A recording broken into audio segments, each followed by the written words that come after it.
Profeti i inteligjencës artificiale.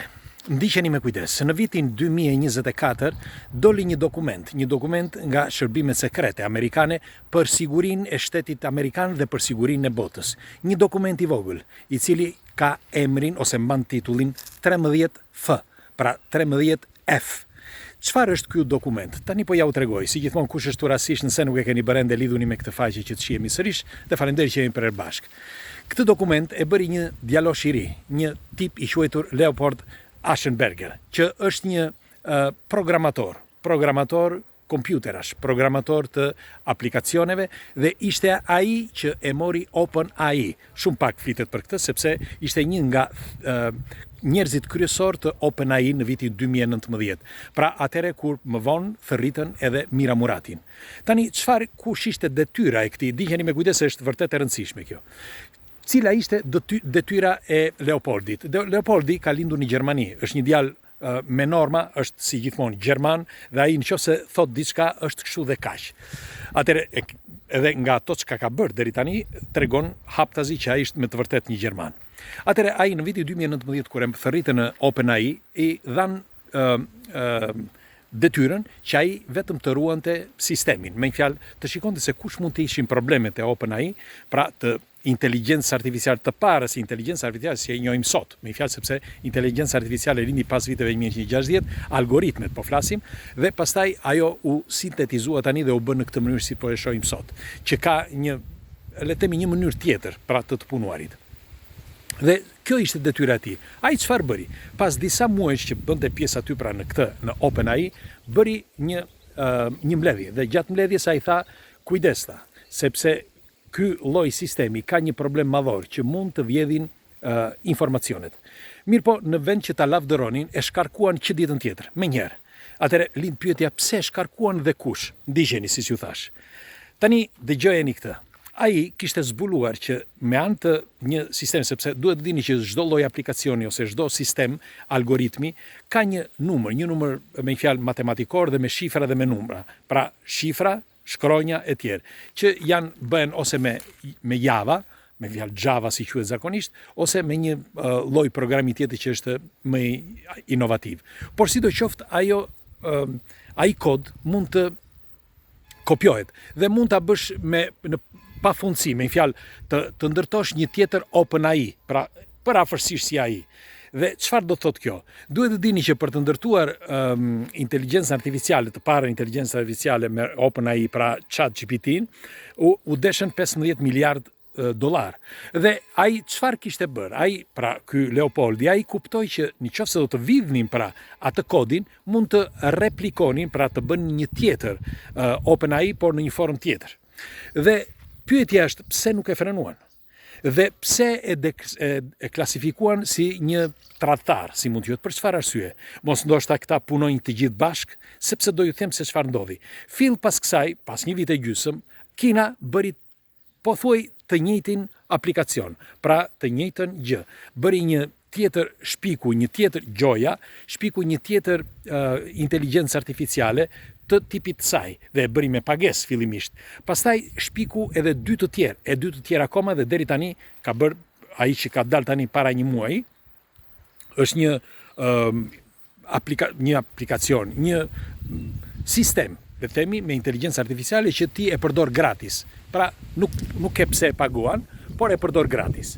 Dhe ky ishte pra shkaku që Leopold thoshte në atë kohë kur e kishin vendosur aty që mund të krijonte me një fjalë filiale të tjera.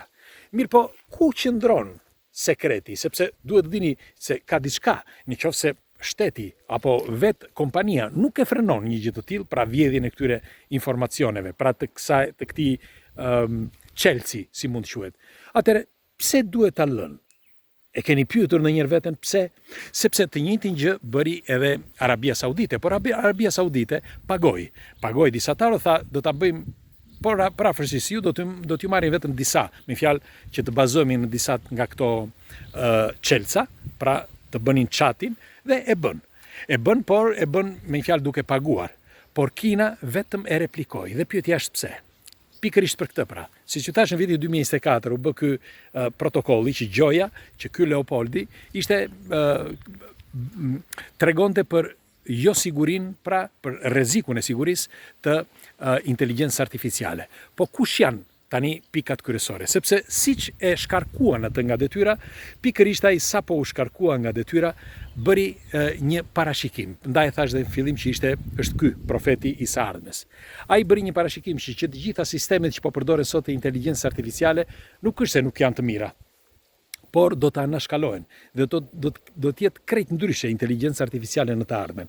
Në fakt ai investoi $250 milion, më falni, $225 milion fillimisht, pra investoi në aksionet e kundër, pra inteligjencës artificiale të tanishme.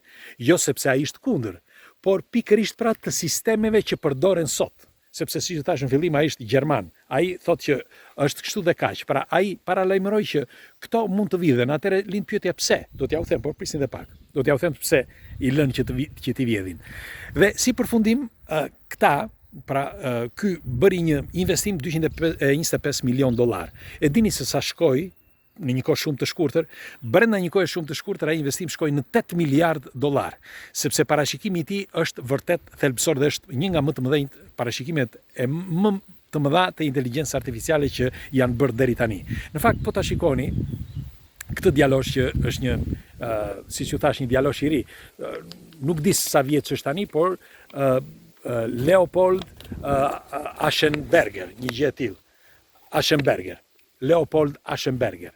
Dhe po thoshja që ky zotëria, përveç se deri në vitin 2024, pra kur doli ky dokumenti që ushtua vlera pra e parashikimeve të tij, sot ka shkuar në 13 miliard e 700 milion.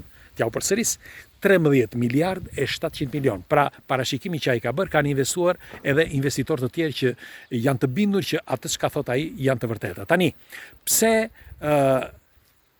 lihet që të vidhet, sipas jush, doja që t'ju pyesja juve, ajo që do t'ju them unë është vetëm një mendim im, ndoshta unë e kam gabim, por unë doja ta ndaja me ju. Por përpara se ta bëj këtë, dua t'ju pyes juve. Pse duhet që të lënë të vjedhin, për shembull, një aplikacion, kodin e një aplikacioni, sipas jush? Pikërisht pra, sepse hajdutët nuk të lënë kurrë. Ti është e vërtet që e merr, por ata kanë kontrollin sepse i njohin të gjitha çelësat dhe ata mund të depërtojnë ku të duan edhe aty ku ti e more, pra në sistemin tënd, sepse kodet, çelësat fillestar i kanë ndërtuar ata. Është si për shembull një shtëpi. Ti ndërton një shtëpi dhe ke çelësin. Çelësin ti e lë kështu. Pra, ti si të doj, azat, si i themin nga Vlora. Dhe vjen dikush dhe bën kopjen e çelësit dhe hap dhe mbyll sa të doj. Por ti ke një kopje tjetër.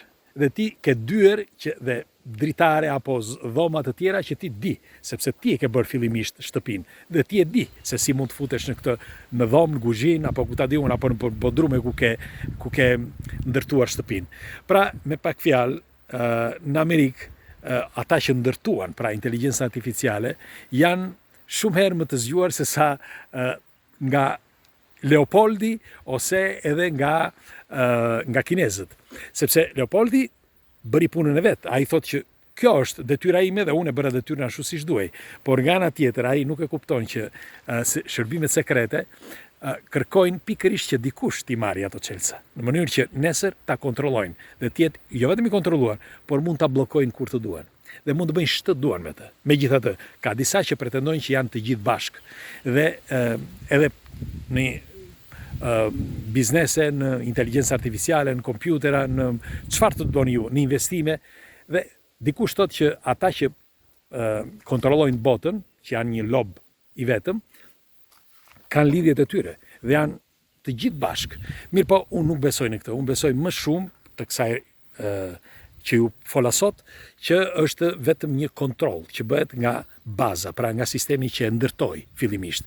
Megjithatë, Leopoldi po ecën përpara dhe ai të gjithë kanë kuptuar që jo vetëm Nvidia, por edhe shumë kompani të tjera që kanë mikrochipet apo sistemet, qoftë edhe të algoritmit të inteligjencës artificiale, me ditë po degradojnë gjithmonë më shumë. Dhe shumë shpejt disa nga këto teknika do të ndryshojnë. Askush nuk e di se ku dhe çfarë dhe si, por ndoshta do të Leopoldi ka në një ide të re, ose ndoshta do të zbulohet në një metodë re që do të jetë krejt ndryshe nga ajo që njohim sot. Megjithatë, duhet të dini që inteligjenca artificiale ka ndryshuar pra jetën tonë të përditshme dhe sa afërmi do ta ndryshojë jetën tonë rrënjësisht. Ndaj dhe them që Leopoldi megjithatë kishte parë shumë gjatë dhe shumë larg. Megjithatë kalofshi një ditë të këndshme, një të diel të mbar dhe ju përqafoj gjithëve dhe faleminderit që jemi për e bashkë.